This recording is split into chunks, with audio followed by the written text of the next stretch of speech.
भगवान की तीन सबसे बड़ी प्रबल माया, पहला वासना, दूसरा मोह, तीसरा अहंकार। ये तीनों माया सबसे महाभयंकर है, जिसे त्याग पाना जीव के लिए अति कठिन है, अत्यंत मुश्किल है।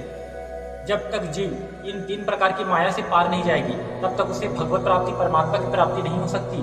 भगवान तक पहुंचना है तो उसे इन तीनों को क्रॉस करना होगा, अर्थात इन तीनों को त्यागना होगा। अहंकार, मोह और वासना, इन तीनों को त्यागना ही होगा। भगवान तक पहुंचने के लिए इन तीनों का त्याग आवश्यक है। जब तक जीव इन तीनों को त्याग नहीं करेगी, तब तक वो भगवान तक नहीं पहुंच सकती।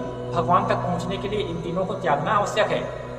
मोह, अहंकार, वासना, इन तीनों में जो लिप्त है, जो इन तीनों में लिपटी हुई है, उसे मृत्यु के बाद केवल नरक की प्राप्ति होती है। कहाँ? उसे नरक यात्रा भोगनी पड़ती है, जो अहंकार, मोह और वासना में जो सनी हुई है।